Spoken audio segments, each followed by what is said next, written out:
Hi guys, it's Sarah Taylor. Welcome back to my studio. I'm so glad that you're here. Today I'm showing you painting number 4 for the Miracle Life project. The title of this painting is Duality. So in contributing to this amazing project, I do want to mention that to get the full story, you can go to my playlist that is titled Miracle Life Project and sort of get the story from the very beginning, starting with video 1, 2, and 3. I had mentioned our fraternal twin girls were born at 28 weeks gestation at the Sacred Heart Hospital in Spokane, Washington. They weighed 2 pounds 12 and 2 pounds 13 ounces, so they were tiny. Duality, it's all about the push and the pull between opposite forces. And in ancient Chinese philosophy, they talk about how opposite forces in nature are actually interconnected and interdependent on each other. So for me, that just sort of feels like without bad, there can't be good. Without good, there can't be anything bad. So I think this is really appropriate for what we're talking about.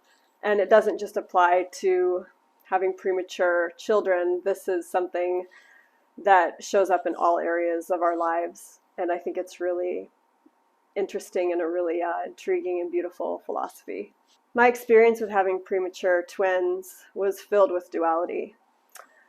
I think the darkest hour of this whole journey was on day 3 of their lives. We were in our hospital room, my husband and I, getting ready to be discharged the next morning. And we got a call at 3 a.m. from the NICU, and Charlie, she had blown a hole in her lung, which is called a pneumothorax. So basically, air was leaking from her lung into the cavity between her lung and her heart. And while this is fairly typical for this group of doctors and nurses, it can be very dangerous for the child.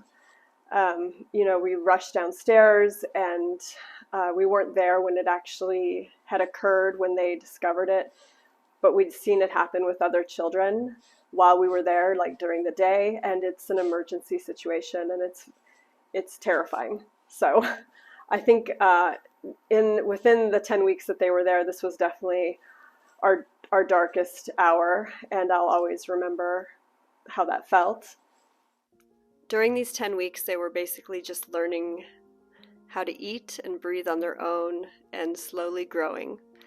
As soon as the fear left, watching this stage of development was actually really fascinating.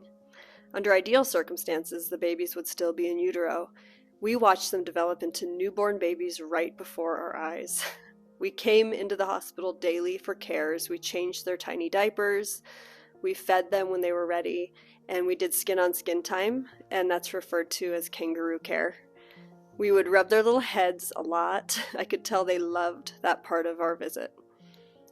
We talked and sang to them the same way we would have if they were home with us. It was hard, but it was precious. We had to find balance. For me at this stage, it was a basic survival mode.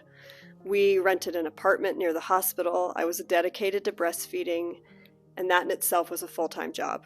The moments we were able to physically bond with the babies made it all okay. A friend of ours that lived in the area set up a meal train, so we had homemade meals every other day. It was incredible. It was all about nutrition, rest, and taking care of our babies. Looking back, I think in fight or flight situations like this, it seemed like something took over and it sort of put us into a state of autopilot. It was really surreal. In all this, there was balance because of the love between my husband and I and the love that we had for our children. I want to talk about the balance and quality of life as we moved forward. The first year was all about being a mom. I'd been a stay-at-home mom with my first, which was an adjustment. I wanted to be home with them more than anything. I will say I lost myself during this time. Being a mom to young children is all-consuming. In the following years, I found balance in myself and I found my voice. It's come through in art and yoga. It seemed easier at the time to stay in a soul role as a mom, but finding my passion was what brought balance into my life. This is something I think we all face, fulfilling personal needs and desires while still showing up for our outside responsibility. When I strike the right balance, it's incredible. I feel like anything can happen. I would like to address my family. One day I hope my daughters will see this and understand the hours I put into my art and my other areas of my life. I was trying to cultivate balance and passion. I wanted to be fulfilled and balanced. These are things I wanted you to see growing up, to follow your passions unapologetically. Everything I do it for you. I know not every day was in harmony. With passion comes turmoil, and this is normal. Brett, oh my gosh, you're the love of my life. Thank you for being my champion and my best friend. With Yin and Yang, like the push and the pull, I feel like we wouldn't have been able to do this without each other. You're my absolute rock. And our parents, I'm so grateful. Our girls will all be better people because the role you play in their lives. Thank you for showing up and making our lives work and thrive. This project is for premature babies and their parents. I will contribute 5 videos creating 5 works of art, along with hundreds of prints with a personal message. These prints will be donated to the babies and their parents that are now in the NICU. Rinska and I's hope is that it will bring support and a feeling of understanding, love, and comfort. The original artwork, along with professional stock and canvas-wrapped prints, will be available on my website. And your purchase is what will help fund the hundreds of prints that will be donated into the families of the NICU. 50% of all revenue from this project will go back into the NICU. So thank you for your love and your support. This is painting number 4 of the 5-piece series. So there's one more coming next week. And if you don't already, please come follow me on Instagram. And just thank you so much for all your love and your support. It carries me a long way. So take care, and we'll see you soon. Bye.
you.